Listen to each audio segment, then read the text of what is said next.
it's fun. Whatever. حاسة إنك أنت بتحبي تحضري كل الأشياء اللي their titles are numbers. We're very close to that. It might happen anytime, don't you think? The numbers and No, I meant to say that like you said like you mentioned the 3 or 4 films since like an hour ago that they're all the titles have numbers. Okay, right here?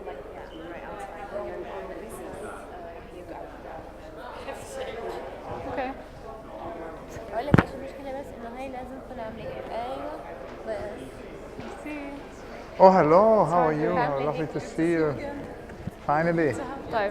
No, I'm excited. It's great to be here. So exciting. Yeah. No, I'm very happy to be here. It looks wonderful here. And a great bookshop. Yeah, very nice. It's intimate. Good for conversations. Yeah. And it's so lovely that it's on Shumon's birthday. It's a rumor. I cannot confirm it. It's a rumor about Shumon's birthday, right? We cannot confirm it yet. We have to figure it out. Yeah. Hello. How are you? Yeah, lovely to see you. Do you have a pen for me? I need a pen if possible.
Hello.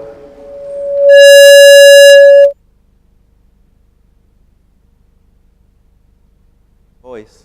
Hi. Good evening. I think we'll start. Welcome to the Global Art Forum 2014. Thank you so much for being here. My name is Shumon Basar, and I'm Commissioner of the Global Art Forum. It's an endeavor that's been put together by a multi-tentacled team, and this team includes Omar Barada and Ala Yunus, who are the co-directors this year, Uns Katan, Miriam Butti, and also our wonderful new colleagues here in Doha, which include Tariq Al-Jaideh and Maisa Fatu, at the Qatar Art Center, our host, and also Miguel Blanco Carasso, Jean-Paul Engelin, and Malak Hassan at QMA. We are very, very grateful for their support, and we're extremely happy to be here. Many other people over the last half a year have shown us fierce generosity and sharing their intelligence and their inspirations with us. I'd also like to thank our benefactors, the Dubai Culture and Arts Authority and AFAC. We are currently being live streamed on the Ibraz website and the Art Dubai website. And this is courtesy of Ibraz and the Kamal Lazar Foundation, who are also kindly providing the simultaneous translation at the back. Our gratitude to the International New York Times as our international media partner, and preemptive thanks to our audiences, real and virtual. Without you, we're literally just an empty room and a sound system. So, over the last few years, the Global Art Forum has been taking pleasure in thinking, the modes of thinking, the modes of address, and it makes these public. It tries to pay attention to the rhythms of your attention, which, as we know, is something that's being increasingly attacked eroded and threatened by your Facebook feeds and your email inboxes, many of which you may already be checking this very minute. So there are ideas and feelings, and I hope you feel something you remember after you've forgotten everything else this evening.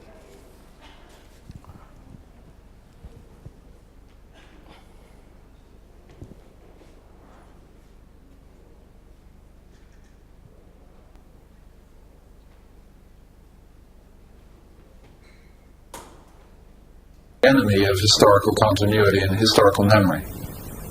Yes, because for one thing, you see, the mechanisms, in the past there are always mechanisms by which the young generation is linked with the older generations. For instance, Marc Bloch, a great French historian, once pointed out that in actual fact, in agrarian societies, continuity is maintained by jumping generations. Children are brought up by grandparents, because parents go out and work in the fields, and so consequently, children immediately get introduced to what grandparents remember of their past, and so on in turn. And that's been broken up in our This has been broken completely, for a variety of reasons. For one thing, indeed, I mean, the experience of the past is quite often no longer relevant or no longer seems relevant to the younger generation. And consequently it becomes something different. The only past which people, very young people, really recognize is their own personal past. The rest is something like olden times. Can you travel in space? I mean, can you travel in time?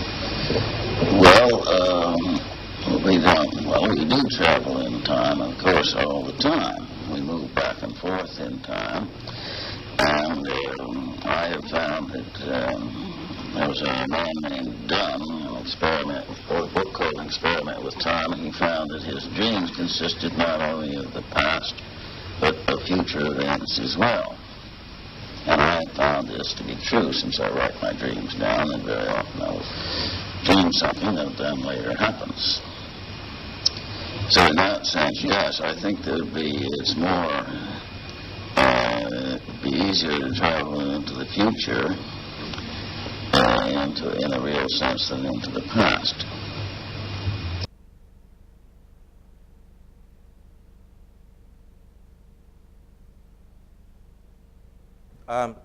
Sound quality there, but the last line was very important. That was William Burroughs, the second speaker, who said he thinks it's easier to time travel to the future in our dreams than it is to the past.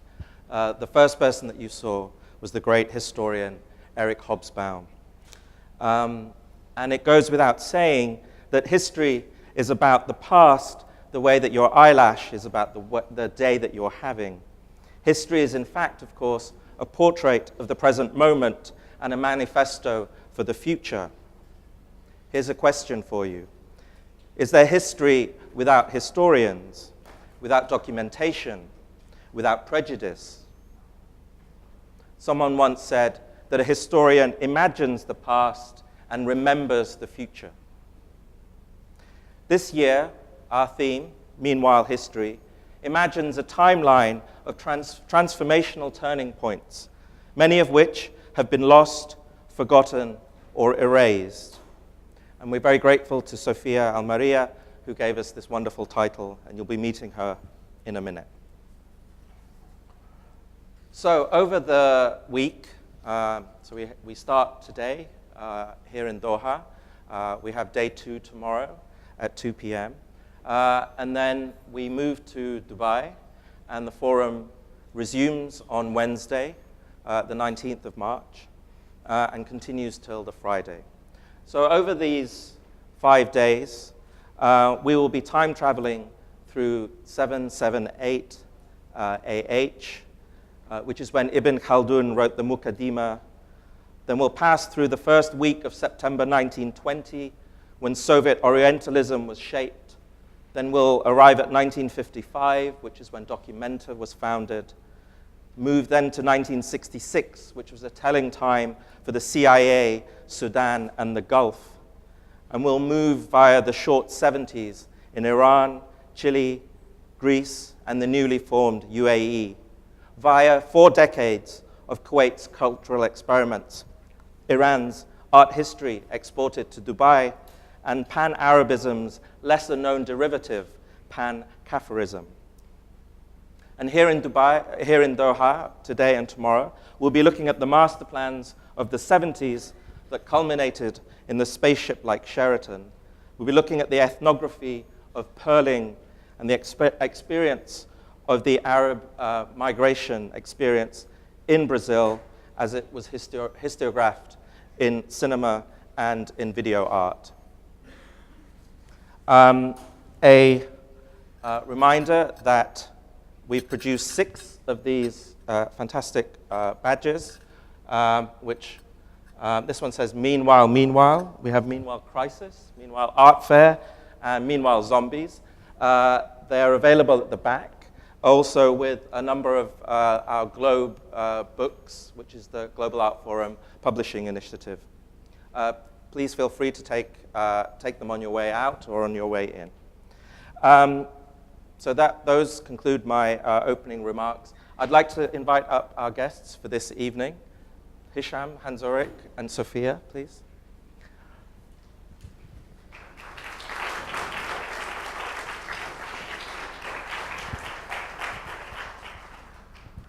Ulrich.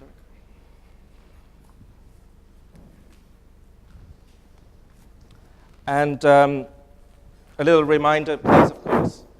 Mobile phones switch to silent, please. Thank you. And if you're tweeting this evening, the hashtag is hashtag GAF8. GAF8. Okay. So I'd like to say just a few words about this inaugural event that we're going to be holding now. As I mentioned earlier, one of the periods we're interested in is what we call the short 70s. This is 1971 to 1979, where it might be argued that much of where we are in the world today seemed to be put in place, politically, economically, and culturally.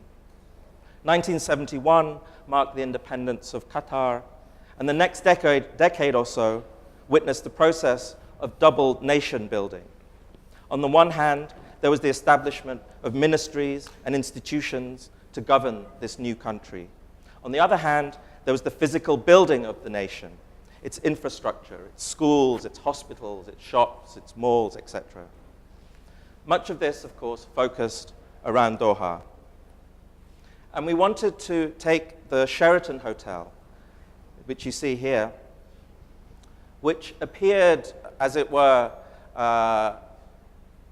almost like a slow alien landing between 1978 and 1982.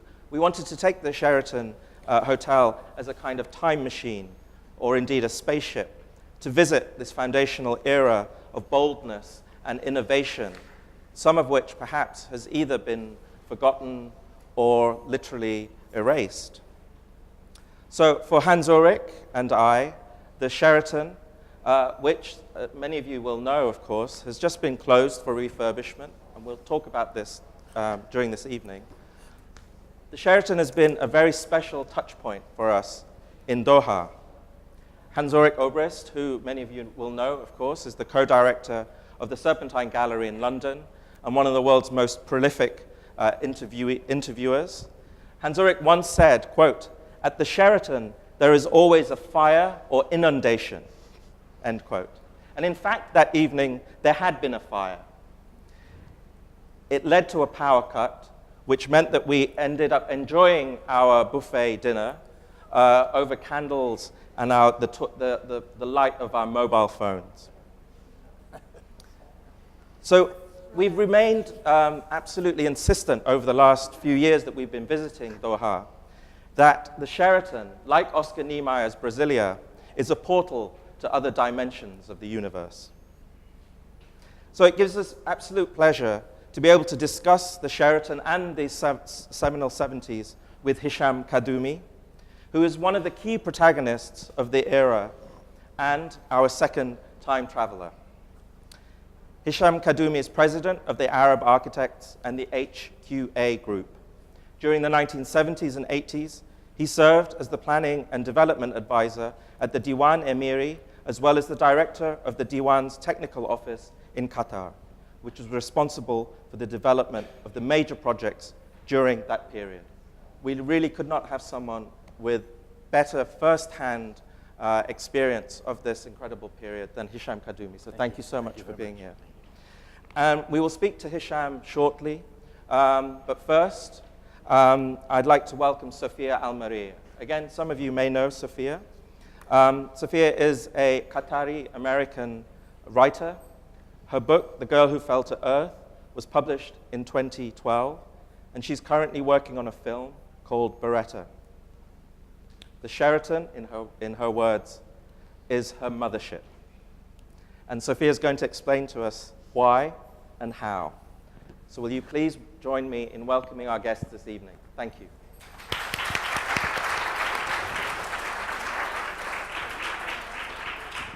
Thank you, Commissioner Basar.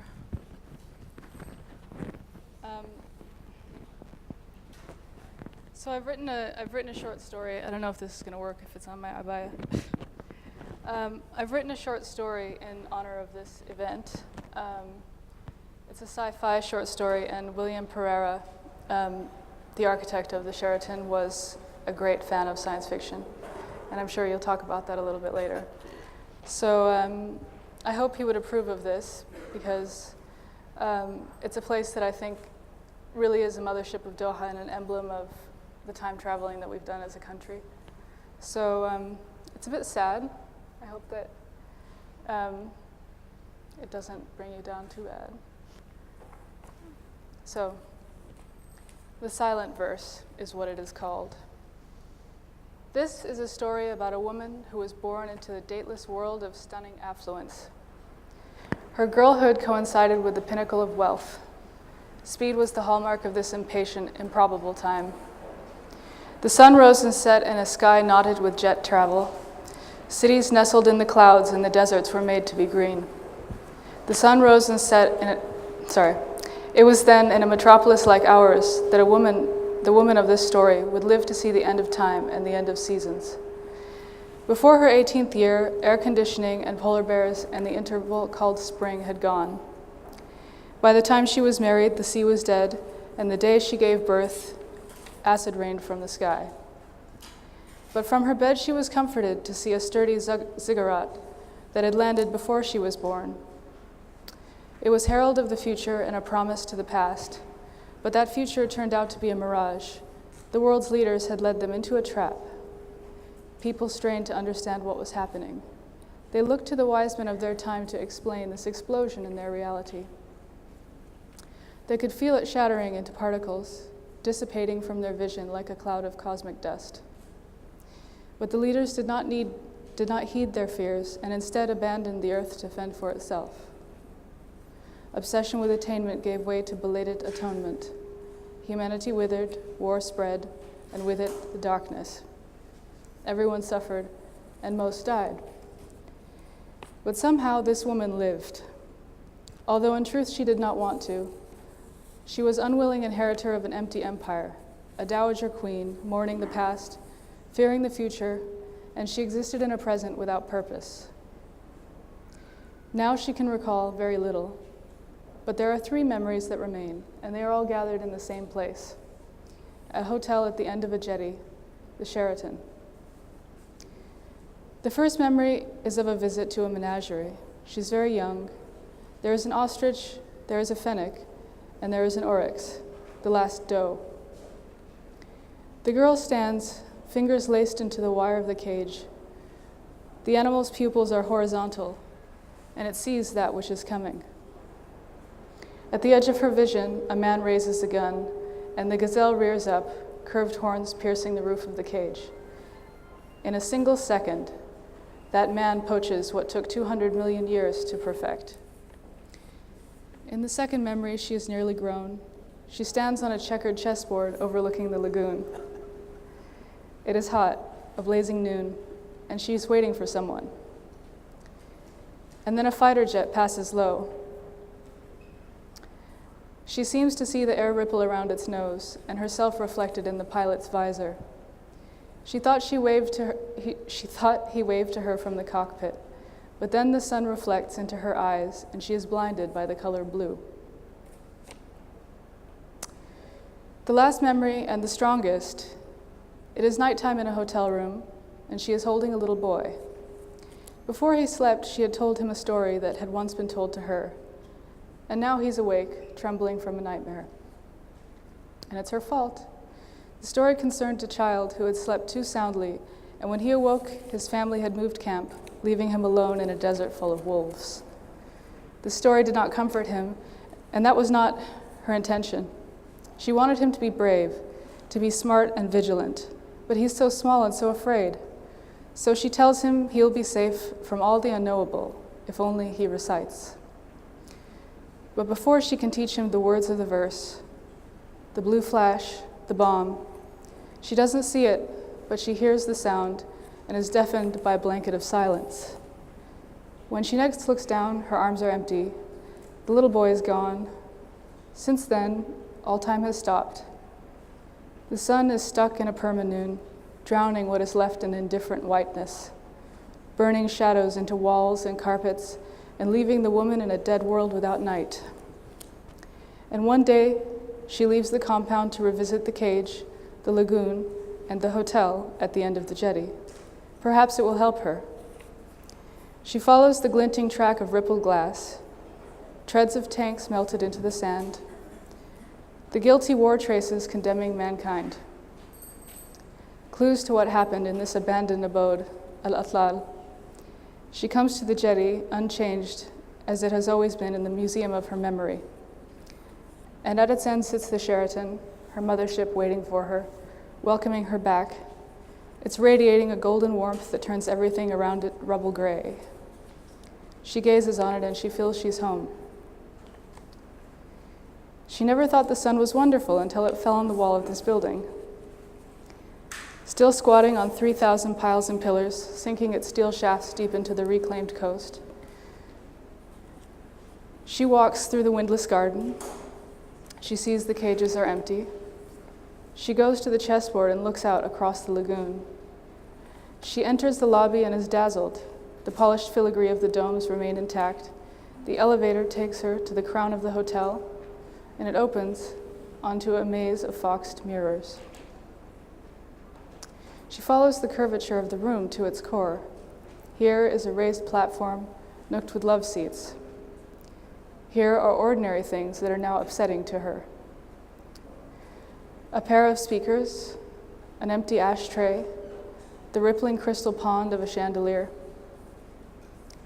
She goes to the western window to look out over the remains of the city that then when she sees something is wrong. It's not there. Instead of El Defna, there is a plain of eternal grage. There is silence, and there is only silence.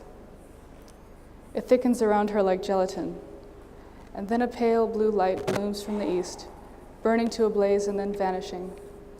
A woozy feeling of sick washes over her. Perhaps it is the radiation. Perhaps she shouldn't have come here. At the window, she looks down to the still garden. Did she see someone run past the cage? A black streak of movement with no face. This alarms her, and for the first time she wonders if there might be others. Hundreds of rooms are stacked beneath her. Bedchambers, kitchens, toilets, and corridors. She runs downstairs, but the lighting is dim, and when she glimpses movements, again she assumes it to be a shadow.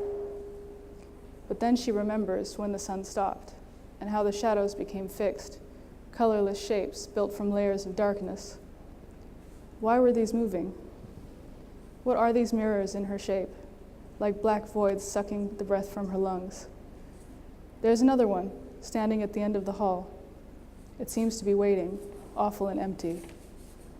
Her sickness mounts, and she bolts herself into a room on the 7th floor. She tries to catch her breath, hoping it will go away. Later on, she hears words. Somebody is whispering. She finds she is on the bed in the room. Has she fallen asleep in the sun? The voice is coming from a vent near the ceiling. It's a flickering mutter. It's reciting Ayatul Kursi.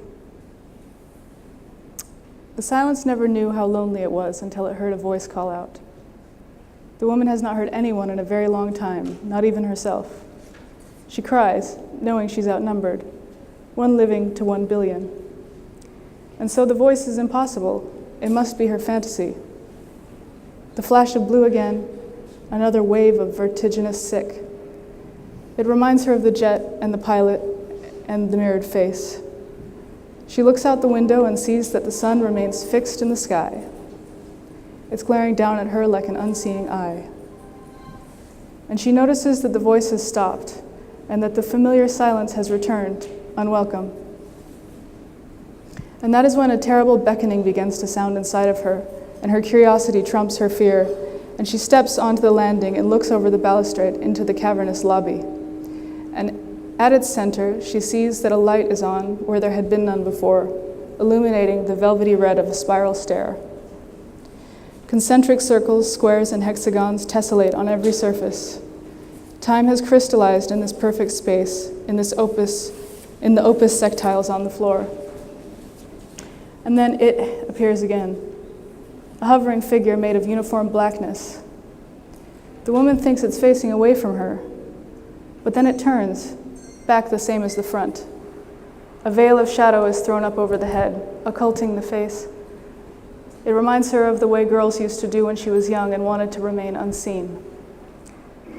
And the blue light comes again, and the building twists around her, a vaulting vessel, churning time. And the being vanishes, and she is dizzy, and she counts her steps to the stairwell. 4, here a step, 4, here a step, 3. Here is the bottom, and here is the underground passage she did not know was there. Might she not be alone? She did not answer this question because the recitation returns. This time from an unlit passage. Hailing her, a baited beacon. She doesn't know if she's moving towards it by choice, or is she being dragged there by fate.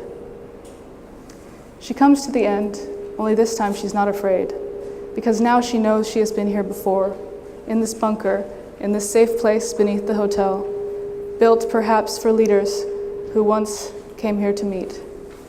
This is where she came the day of the bomb. Her pupils dilate, and then she sees the order and unity of this material world and how it is cleaved asunder by a ghostly approximation of a spiritual world. Perfection in 4 dimensions, the hyperoctahedral symmetry of a morphing tesseract, impossible to comprehend by anybody in the 3rd. And here she meets herself, the time traveler, cradling in her arms the emptiness of space. She has always been here, and she will come again. It is a cruel epiphany refracting to infinity, that she's been annexed from her time, and from her place, and from her child. Slipping in the glare of a blue light, one day long ago, through some rift in her dimension, into this cul-de-sac in time, beneath a hotel at the end of a jetty. The end.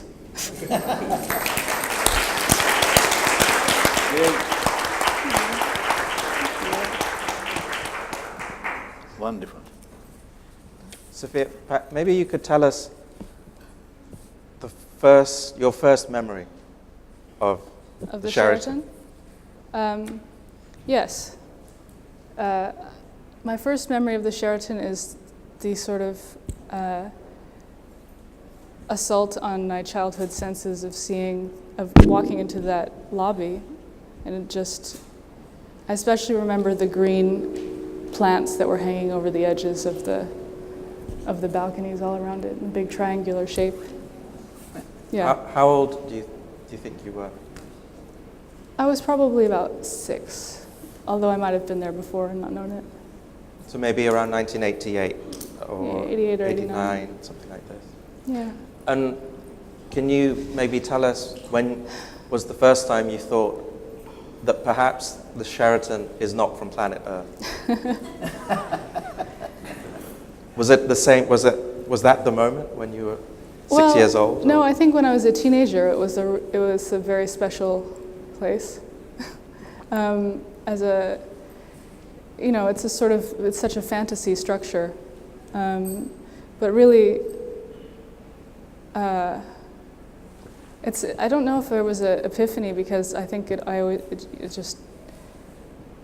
is from another place. So it's just a fact in a way, from an amazing imagination. And Hans Ulrich, I was wondering when you remember the first time Sophia told you about the Sheraton Hotel. Yeah, actually, I've always believed in this idea that, telling friends about buildings or houses. And the first time I ever came to London, my friend Carrie Lemon said, you should know the Sir John Soane's Museum. And that led to an exhibition. In a similar way, when I came for the first time to Doha, Sophia said, there is a place you should know. And we went to see the Sheraton, and we immediately, in a similar way, like with the Sir John Soane's house, we immediately thought of a project the very first day. We thought it would be the greatest setup to do an amazing futurological congress, because I had earlier on met the science fiction writer Stanislav Lem, and that's really what came to my mind, is time travel and Stanislav Lem. And it was a very strange encounter in Krakow in Poland, because Stanislav Lem was very old, and he didn't want to be a science fiction writer anymore. He wanted to be a scientist. So basically, when we approached, we were told there's no way, as somebody from the art world, you could ever see him, because he does not want to have, you need to have a science background. So I got the German Science Academy to write a letter that I'm their member, which kind of was vaguely true. And we then got an appointment, and it was quite spectacular, because we were in his house in Krakow, and we did this interview, and at a certain moment, he sort of realized that I wasn't a scientist, so the mask fell down. What gave you away? It was actually Tesla. It's when I quoted Tesla. It was not possible to quote Tesla. And then it was really strange, because then, a second mistake happened, is that we asked him about Tarkovsky, and he said his mother told him I should never talk badly about a bad person, but this Tarkovsky, he has to talk badly about this. He did to Solaris, which is a nightmare, had nothing to do with his book, and he started to scream, and he said, now it's over, and we were thrown out of the house, in the cold, because he says, you are not scientists. He kept saying, you're not scientists. And so in any case, that came to my mind when Sophia showed me that building for the first time. We obviously thought of the Futurological Congress, which is this amazing book of Stanislav Lem, and we thought there could be no better setup than having actually a truly Futurological Congress in this amazing lecture theatre there is, which is like a congress hall, and to bring all the great science fiction writers. I mean, one of the things, and I think it's so wonderful that we can be here with Hisham today and get his memory, and I was also very touched, Shumon, that you showed at the beginning, you showed us here our friend Eric Hobsbawm, because he always talked about the protest against forgetting, and this importance of memory. And it's obviously, we live in a digital age where there is more and more information, but maybe it's not that because we have more information that we also have more memory. On the contrary, as Rand Koolhaas often points out, amnesia might very well be at the core of the digital age. So I think that sort of whole idea of starting this with Eric and sort of his idea of a protest against forgetting is very fascinating. And we had a pre-conversation today with Hisham, for breakfast, the four of us. The protest against forgetting already started, and Hisham told us these amazing things. And that's the last thing I wanted to say as a preamble, because I really think we should listen to Hisham. Please, you're doing very well, so continue, don't worry. What was so fascinating is that Hisham told us about Tange, and he told us about the idea actually of metabolism, and that I thought was again a very interesting connection, because that was the second thing besides Stanislav Lem. The second thing which came to my mind when I thought also of Philip K. Dick again and again, but when we walked through the building with Sophia for the first time, I kept thinking of the metabolists, and I kept thinking about this whole idea that Kenzo Tange, obviously, because Rand Koolhaas and I did this book on metabolism, and we visited Kurokawa and Kikutake, and obviously all roads led to Tange, who was no longer there, so we went to interview his two widows, both of his widows, and interviewed him about Tange. And Tange's widows told us a lot about actually the work he did in Doha with you, and so that will be also very interesting for the conversation, I suppose, to find out what are the connections from this building somehow to metabolism. Fantastic. So perhaps to start this time travel, maybe we move from Sophia's future back back in time. And I'd like to ask you, Hisham, to start, is perhaps for us to think about the moment when you invited William L. Pereira, the architect of the Sheraton, to come to Doha, perhaps just to give us a sense of place then, for us to understand the context that this happened. What was Doha like in the early 70s? What were the challenges? And what was the context in which Pereira arrived in 1975? The challenge was to take this country at the beginning of its development era and infuse the development with excitement, with a sense of belonging to an international movement, but at the same time being rooted in its traditions and in its heritage. And basically we started with the idea, and this is where the context comes in. The context of the Sheraton is really the development of the greater Doha master plan that was articulated and produced in the beginning of 1975. Pereira's connection with it is as simple as I was a young architect coming here, given a very huge responsibility to think with the leadership that was very, very eager to go, forward and to produce a country that has vigor and with. So it was contagious. You sit with Sheikh Khalifa at the time, or with Sheikh Hamad, who was Crown Prince, and we had lots of work with him at the time in his capacity as Crown Prince, and we see the enthusiasm bubbling. We want something different. We want something that is just beyond the ordinary, and that is one of the greatest influences that we had. So I'm looking, how we're going to do that. I had read about William Pereira when I was a student of architecture at the University of Texas, and he had made the cover of Time magazine at one time, later on, 1963, as one of the four most. We're interrupted by technology, How appropriate. Can you hear us? Can you hear us? Not good. So I have to repeat it again now? We should all start from scratch again with these ones. Is this on? Was it really bad while I was reading? Sorry. Really? The AC is loud? Do you want Can the you AC hear me off? now? You will. Is this better? Yes. Okay. All right. Shall I continue? Yeah. Okay. So I had read about him, and what excited me about Pereira is it's not working. But it's better. No? It's not what you can't hear. I think we're going back to the 70s with technology, Is it right now? Okay. Sound test. Does that work? We need a foghorn. Hello. Yeah, Response? Okay. So what excited me about him is the fact that, again? Is this one? What excited me about him is the fact that he was rooted in the modernist movement of the late 60s. But he had stepped, we agreed to this morning, a bit further. He is more in the tradition of the late Frank Lloyd Wright tradition of having simplistic buildings with great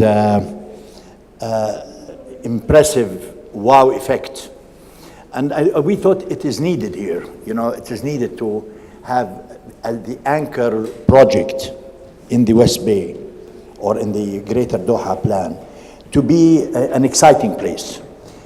Yes, it answers for all the functions that are needed to become what we at the time labeled as the living room of Qatar, because there were very few facilities that you could use, at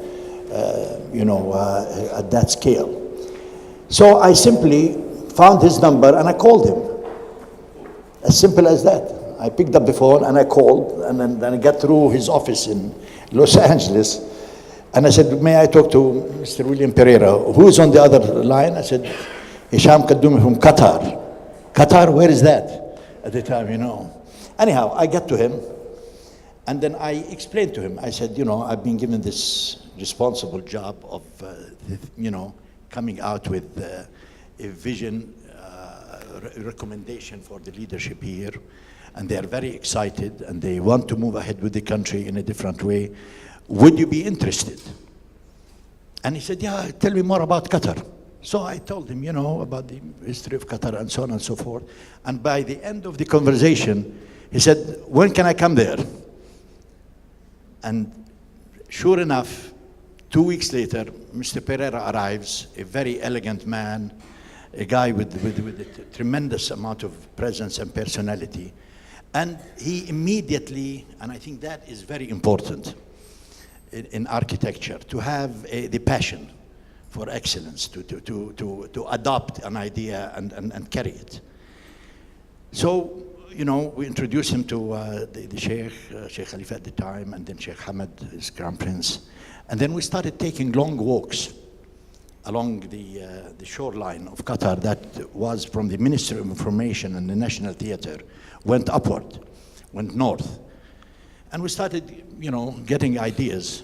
And that was the genesis, the origins of the greater, basically greater plan for Doha.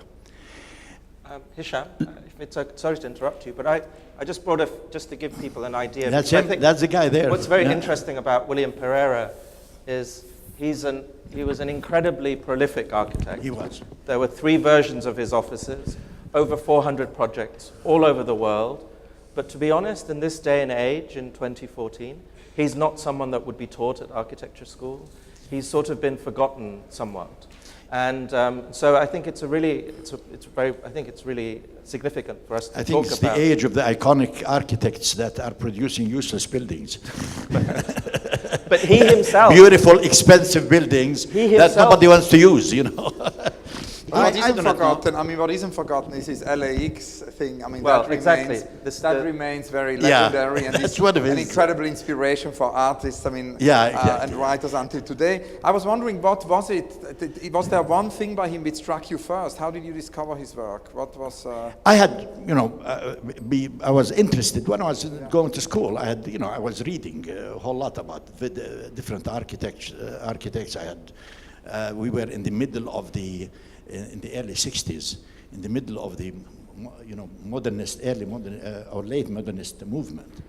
And, with Le Corbusier, Gropius, and, Wiesmann, Diderot, all those guys did not excite me. I just was turned off by the box with the glass outside.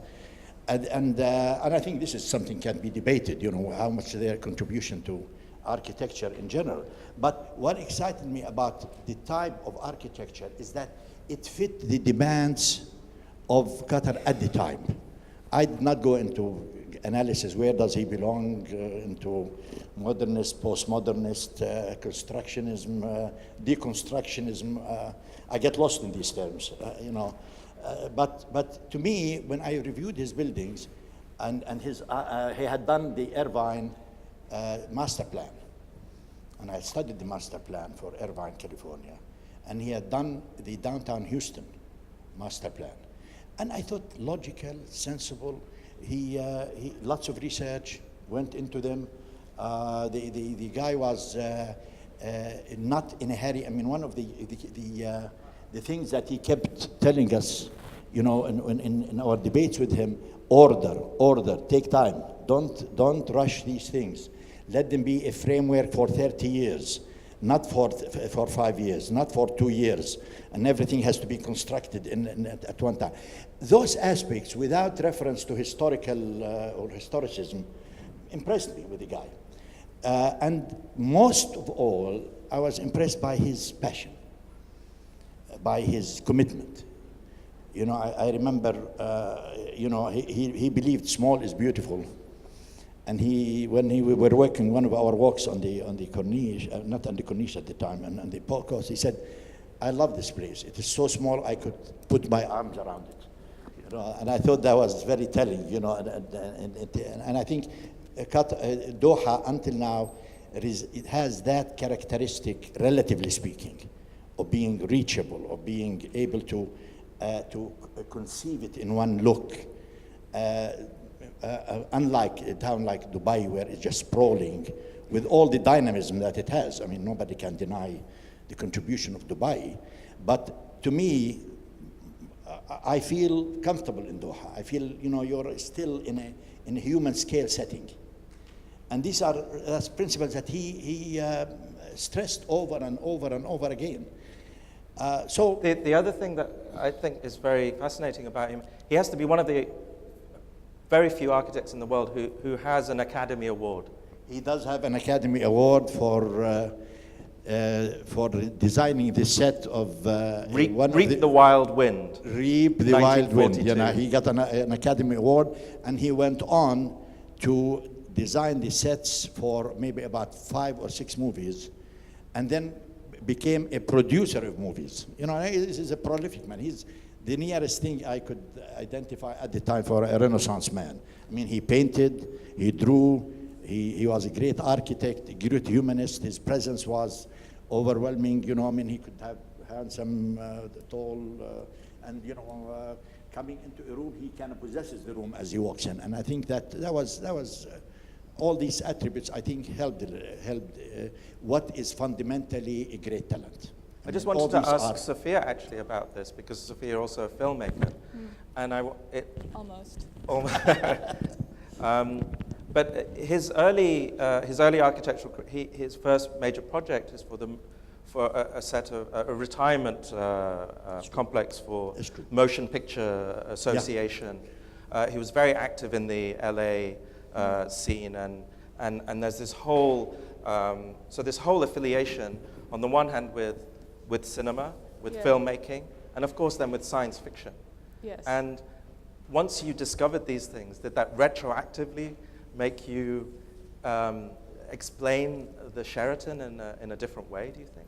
It was like a wonderful revelation that all these things that were sort of latent in a building that I was familiar with were real and true. And that just sort of kick-started a period of research into the Sheraton and into Pereira, and you know, I wanted to live there and sort of inhabit it. So yeah, it's a beautiful place to film in. I've shot there. I have friends who shot there. There's a science fiction film that was shot there but hasn't been released. And yeah, it's I hope it makes more cameos on camera. I'm sorry, was there something you wanted to ask about Pereira? Yeah, I mean, there are many more questions, you know, also about these unrealized projects, of course, does this work? About the unrealized projects for Doha. But before that, I wanted to come back to the question of context, because Shumon and I spoke, you know, earlier and emailed about exactly this question of context. That it's interesting that actually this was not the first master plan for Doha, but the first master plan for Doha was actually an English office. You mentioned it also this morning. It's the Lewin Davis Weeks Forestier Walker in '72, and it's a British firm. And that was actually the idea of modernizing Doha after Sheikh Khalifa, basically.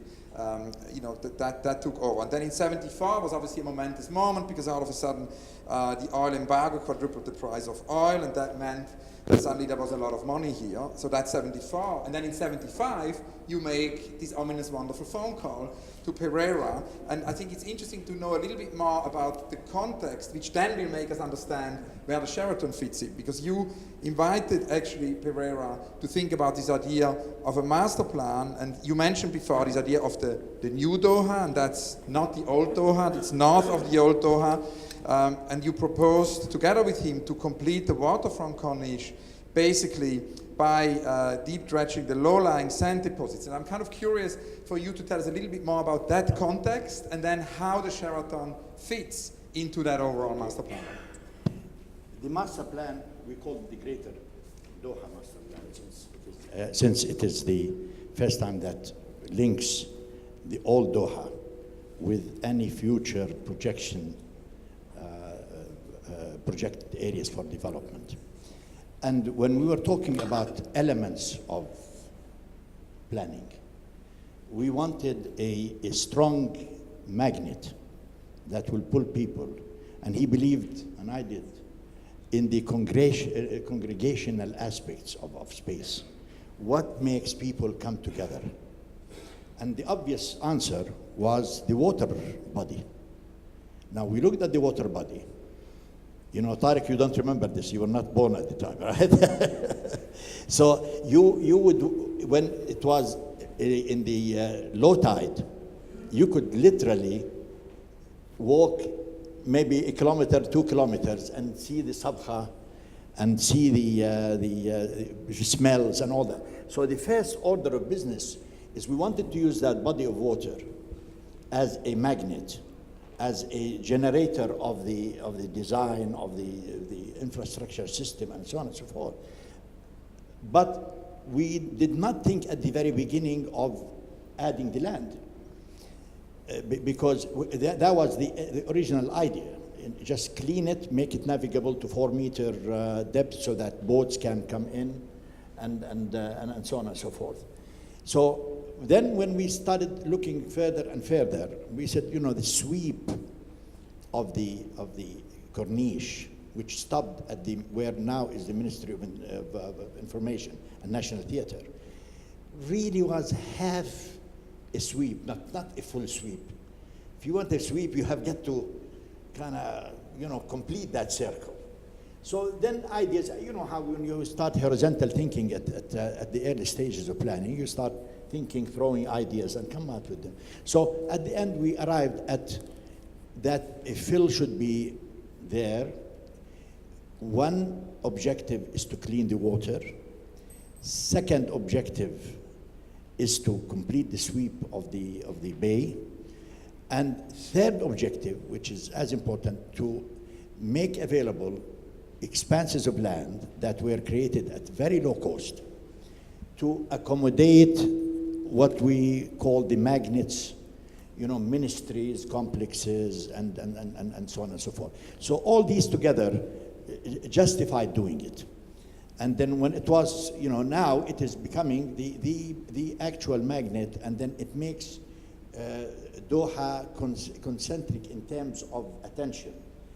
Then we took the radial system, that was, you know, with radial and the circular circulation, traffic circulation. And then we extended it northward so that we will direct basically growth to the north. And the result is now that you could do a Lusail, and you could do, because we took those systems. At the time we reached only the C ring. Now you have the D and you have E, and you have, but we're talking about the C. So we added to the plan the D and the E, and then the regional you know, system that connects with Said and the north. And we turned it near around the new area into the north. So the growth goes up, and we placed one of the magnets, which is the University of Qatar, right up in where it's now. So basically we created two systems of movement. One along the corniche, with the corniche being low density and low traffic. That was the original idea. And then with support system to allow access, faster access. Then we had one that connected the corniche to the university. And those two systems, and with their support, roads, kind of defined the growth into the future. What you're referring to is an experimentation that we started with Pereira, is to invite very, at the time, people with schools of architecture. I don't want to call them iconic, because I call them with different schools of architecture. So I invited Ken Zetangi, we invited Sterling from England, we invited Georges Candiles from France, we invited Boston Associates, or Architects Associates in Boston, CRS out of Houston, on and on. And we experimented with them in terms of real projects. One of them was one of the most interesting, and I could not get the images in time for your hands today, is the ministerial complex that extended from the Palace now into where the Ministry of Information and the National Theatre. And he came out with really, really futuristic concept, where he allowed a circular human people mover overlooking the bay, but then that will front or will access into a series of buildings that could be plugged in. So he created, and these could take characteristics with a common language, done by different designers. Here is the vocabulary. Please create poetry, basically, in your own way. So that's one unrealized one, because then in the 80s we started suffering some shortages in funds. Another one is the great tower that Pereira designed, and we kind of, I don't know if you have it pull it up there. It's an interesting one because it was to be where the museum is now. And a third one was in the place where the now the Laguna housing. We, in our master plan, it was conceived as a public regional park with the same water body that is penetrating now, doing the same, but that was to be used as a regional park, because that was way outside the limits of Doha at the time. When the announcement for the location of University of Qatar was announced in the papers, people said, "My God, you're taking the university outside town. Students are going to drive, long distances, and now, it's right in the middle of town now, basically." And then we appropriated 6 million square meters for it, and everybody thought that is too huge because that was government land, and now, of course, we did the master plan for the new master plan for the university, and it was wonderful to have that much land to work with. And so the tower and the ministry remained unrealized, but obviously the Sheraton became this realized masterpiece. And it was interesting because when we did the metabolism research in Japan, there was also a lot of talk about this idea of experimenting, of laboratory, which is something you mentioned. Yes, that's the what spirit of that very interesting moment. And it's interesting that, all the metabolists, Kurokawa told us that the whole Tange surroundings were deeply interdisciplinary. It sort of chimed in with many of the practitioners, with photography, with visual arts, with cinema. They were all obsessed by Godard. The Institute for Social Engineering invited people from all kinds of fields, bringing them together, doing these amazing congresses of knowledge production. Obviously, with the Sheraton, many of these things, these interests were brought together, the interest in literature, the interest in architecture. You were mentioning today something which we didn't know, and that was a great revelation at the breakfast we had this morning, which I thought would be interesting to share with the public here, is these 40 drawings, that actually the process was a very complex one to come to this very complex building, and that you still have these drawings. I still have the drawings. I'll get to dig them out and bring them to you. It's an book. Can you tell us about that process and how Pereira, over these 40 drawings, developed the building? Right. The process started with a concept. What is the concept that we want to implement there? Is it going to be a traditional building with a series of arches? Is it going to be arabesque with lots of ornament? Is it going to be on and on? And the decision was made that we are living in an age of, where lots of interaction is happening, interfacing between cultures. And Qatar, to express that vision that leaders had, we had to come out with a formula that bridges that gap. So if you look at very deeply at the basic structural composition of the architecture of the hotel, you find that it has two influences, basic influences.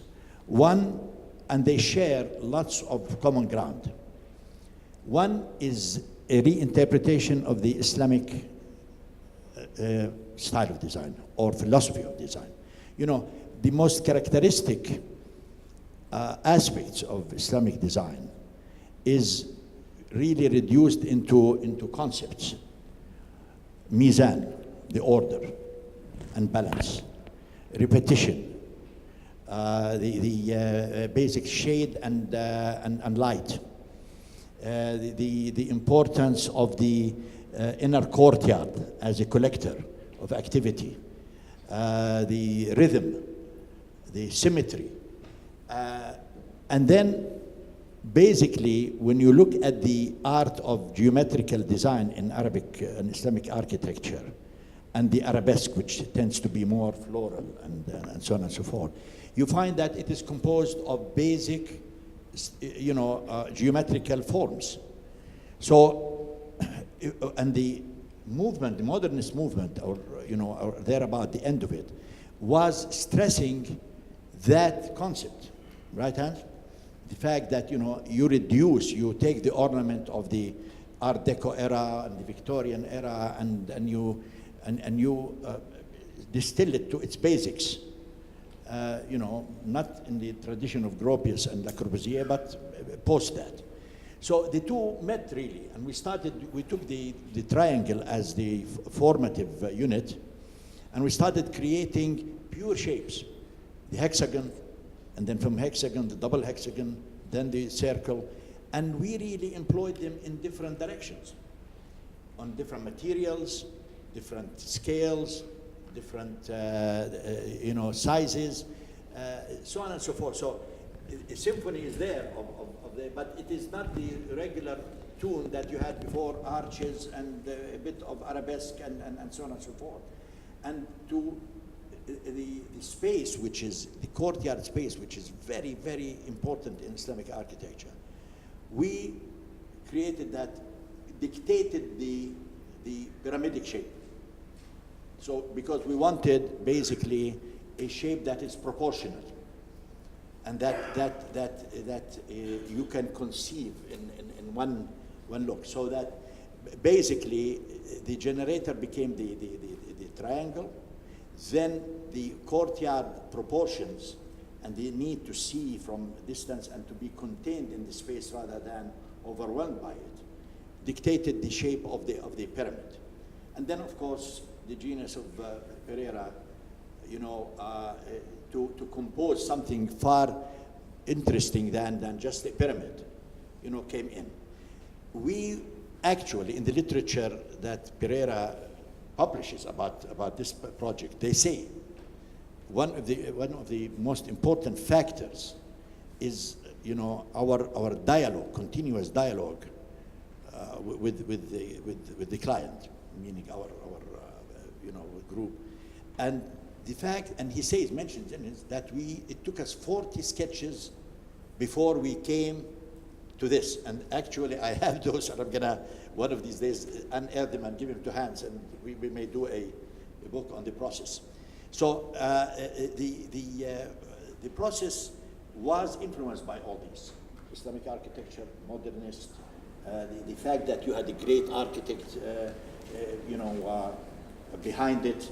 And one impressive aspect of Pereira is he was so humble, and the way he treated his people who were on his team. He would come with 4 or 5 people, and he will sit and talk with the and then put the other people to come and talk about the project rather than taking the credit all by himself. Could we just talk a little bit about, because it's also an important project in terms of, it was really pioneering in terms of certain construction techniques. That's right. The use of steel frame like this, prefab concrete, and then you said it also had the first escalator. Not there, no. The first Oh, in the Salem. was in the Salem, Yes. which was done at the I have same some time. images That was here of the the very Sheraton first going escalator up. is there, still there, by the way. Yeah, it's still, maybe they changed it, but it's still there.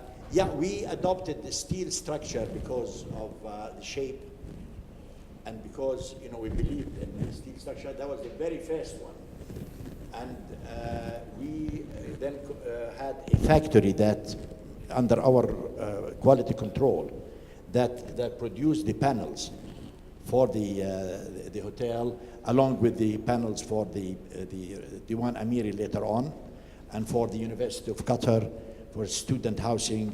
So that was a good investment, and we brought in quality controllers to produce what is still now the best concrete that was produced in the area.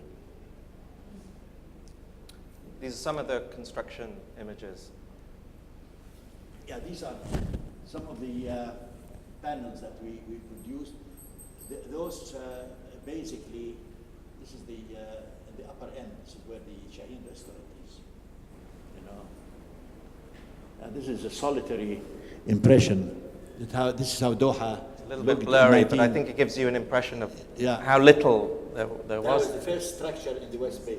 It's beautiful. Anywhere after the National Theatre. And then the Salem Plaza came after this, is that right? Salem Just Plaza, behind. and then a couple of more buildings. We tried our best to get people to come there because it was, like going out of town. So we offered a package where you could come buy a land, and then with the. That's the Salem Plaza at the back. Yeah, there. that was the first It's a elevator. shopping mall. Yeah. And a conference center. Yeah, Is that right. right? Yeah. But the shopping mall struggled, I think, at the beginning, didn't it? Yeah, struggled. Yes. Yeah, too remote. And then we would offer, and then we had some very courageous people who came forward. Salam was one of them. Jassim Jada was one of them who bought a land there. Hussein Fardan, Ali bin Ali, and all that bought. And then because in in 76 onward, there was a decline, there was a crisis. They stopped, but we had to convince people, please come and try it, and we will give you all the support you can. Was this pre the center? Did Salam Plaza come before the center then? Before the center, yeah, it came before the center. Center was in the late 70s. Okay. Yeah, it came back. New way of shopping. That was a big event at the time, yeah. The Sheraton opens February 1982. 1982. 82. February 22nd, 1982. Could you tell us how was it received? What was the opening night like? Overwhelmingly. I mean, there are movies that were taken for that you could get on YouTube, and show you the excitement, to us when we looked at it and we saw. Wasn't there fireworks in Sheikh Khalifa's shape? Was there? Yeah, I saw the video. Yeah, maybe it's pretty amazing. That's very true. That's out very in the true. garden. It's beautiful. When we walked with Sheikh Khalifa and Sheikh Hamad and got up the elevator and looked one of the windows. And remind us who was the first guest who was signed in? That's Alan Shepard. And who was Alan Shepard? Alan Shepard was the first guest, and he's a friend of ours from Houston. But Alan We invited Shepard, him to come. importantly, was a famous astronaut. He's one of the First guys guest who at landed the on the Sheraton moon. was an astronaut. He's the first. Yes. Yeah. Yeah, one of the guys. Yeah. Mr. Fulton told me he was the very first guest to sign in to the Sheraton. So an astronaut was the first guest. As if you need more proof than this is a spaceship. The captain signed in first. Yes, so. he's piloting it from the Shaheen restaurant. now you're renovating the building. Yeah. That's obviously a very interesting thing, because when we visited it for the first time, and so, Sophia introduced us, obviously, one of the worries there was is that anything could happen to that building, because it's one of the great buildings and needs to be protected. So I'm very interested what you told us this morning, to which how very carefully you're involved in renovating it in the spirit of Pereira. Can you tell us about this? Yeah, we basically were asked to prepare a scope of work and basically design guidelines. And with the support of the Diwan, basically we wanted to keep anything that had to do with the basic composition of the place. We did not want to touch at all, but we are in 2014. The times have to show their impact on it, and we thought we could do it best by doing furniture and by the color schemes, by the use of things. But we had to stay true to the basic characteristic, material that is very authentic, the transparency of the building in terms of what you can see from the outside and what you see from the inside have to coincide very greatly. The use of the pattern, the triangular patterns and all that in all material, on and on. Those were fixes, and we are working with the PAO on that, and they were, totally in agreement with that. So basically, one of the great changes you're going to see is that all the shops that were added later on around the perimeter, especially in the ground floor, and that blocked the sea. The whole idea of that ground floor was all the windows on both sides of the pyramid to be open to the sea on one side and to the landscape on the other. And now you're going to see a complete clearing of that, totally. Not one single shop, not one single obstruction will be there, so that the experience when you walk in is going to be that you are in touch with the sea visually right away. So we're trying to keep it as authentic as possible. I know you're worried, but I assure you. I'm not worried now, we've discussed. Our worries have been alleviated Yes. this morning. Totally. We have time for any questions or comments, or indeed. So do we have a roving microphone? Is this one? Could we pass this? Thank you. So thank you very much. I'm interested to learn why there's 82 in the title. It starts in 72 and ends in 82. This time frame for the Spaceship Sheraton presentation. So 72 is really when, as Ulrich mentioned, the first master plan for Doha is commissioned by Llewellyn for Old Doha, which is then has a number of updates in 73 and 74, and then Pereira, as Hisham says, is appointed in 75. Kind of created the Curator Doha master plan, adding the West Bay that was not in the earlier master plans, and then linked them together, and then treated the corniche as the connector, as the bridge between the old and the new, and that what that entails, and then redirecting the traffic to the north and so on and so forth. I put a few images of some of the other projects I think that happened at the time. George Candile's project, well, it is one of the experimental, that was maybe 70% successful, not fully successful. George Candile's belongs to the School of Le Corbusier and modular design. And we needed housing very, very, very fast at the time for the event, an event that was programmed there. So we invited him, and he was one of the big names in housing in France. So he produced what was useful at the time, but it had a number of negatives. So we're glad it's not there anymore. Taken down in 2005. Yeah, it used to be in the place where now you see the QP complex, the big tower, the big 6 or 7 buildings in ascending order, and then with the tower in the middle. That was the for there. And this is the Kenzo Tang, the first Kenzo Tange This is building. Kenzo Tange's Ministry of Finance. Again, it is considered although a very small building, but I think in terms of quality of design and the significance of massing and so on and so forth, and represent his style. And I told him this morning, after he did this, His Highness told me, invite him to do the palace, because we were thinking of the palace at the time, expanding the Diwan Amiri. So we brought in Kenzo. I said, you're asked to give us a design. And would you be interested? But you've got to remember, I know your style, I know your approach, cubism and cubicle, the approach to but this is the place where the ruler presides, and it has to have some arches, some aspects of the decorative. So he agreed because it was. So he disappeared. He comes back 2 months later. 2 months later. And then he comes into the room, into the office, and we open it. And I said, my God, Kenzo, I cannot show this to His Highness. This is something that fits California, but we are in Qatar. And this is the ruling palace. We have to have some.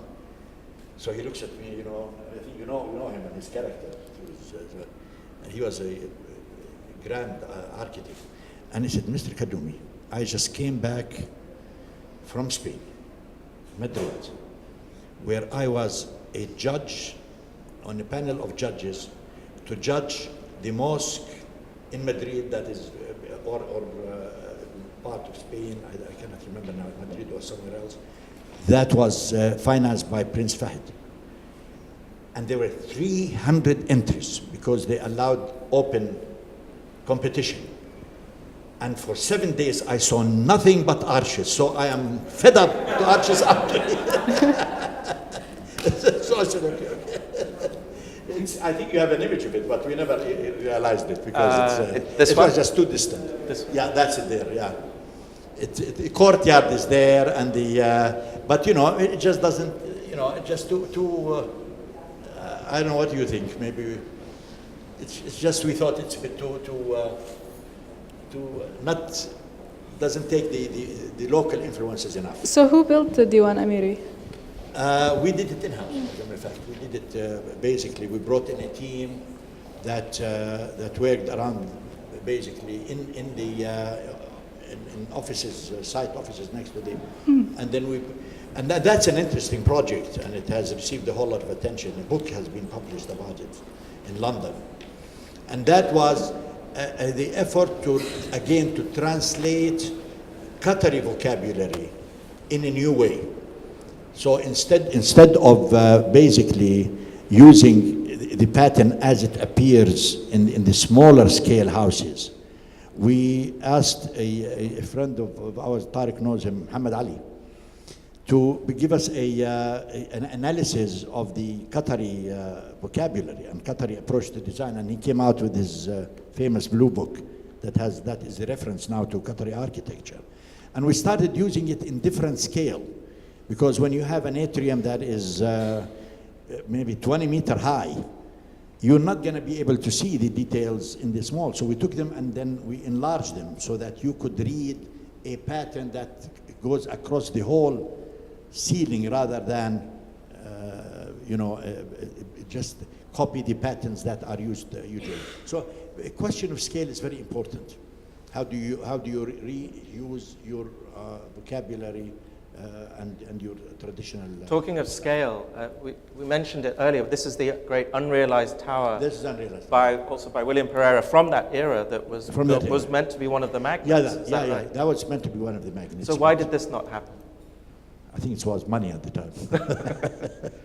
Do you have is that your biggest regret, or what's in terms of the unrealized projects? If you should because you've been involved in so many realized projects, unrealized, if you could pick one of the unrealized one, what's your biggest regret? I'm telling you, after what I have seen that happened in Qatar during the last 10 to 15 years, incredible progress and incredible experimentation. with architecture and with new thinking. With it's hard to be more. Yeah, I would love to see that there, but I mean, in its place is the museum. So I mean, who can argue that the museum is a masterpiece by all measures? The work that Sheikh Moza did in the Education City is outstanding in terms of bringing international architects. And I'm saying this objectively. I'm not trying to, this is a great accomplishment to bring in architects from all different parts of the world and to be able to have them work to produce what are interesting structures. So I cannot say there is a regret. I mean, each time has its own dictates, and each period has its own requirements. But there is no question that in the last 15 years, the accomplishments are incredible. I would have loved to see the West Bay treated slightly differently, with less density, and with adhering more to the original plan. But at the end, I think it's a reversible process, whereas in other countries it's not reversible. In other words, when the country and the planning department here invited 8 companies to submit for the future plan, the 30 years, the next 30 years. And we participated with one of the companies, but our cost was too high, so they took the Japanese, But we pointed out in this that this is a reversible process. You could contain it. It's a blessing in disguise that 2008 came in terms of architectural urban design, because it stopped this, all over the Gulf, including, but it is a contained area. I think now I kind of follow up on what they are doing. They're doing a good job by going in depth into, the environment we want to create and so on and so forth. So no regrets, but, retro dreams. Retro dreams. Title for next gaff. Absolutely. I think that's a great word to end the evening on. So please join me in thanking Hisham Qaddumi and Sophia and Hans Ulrich.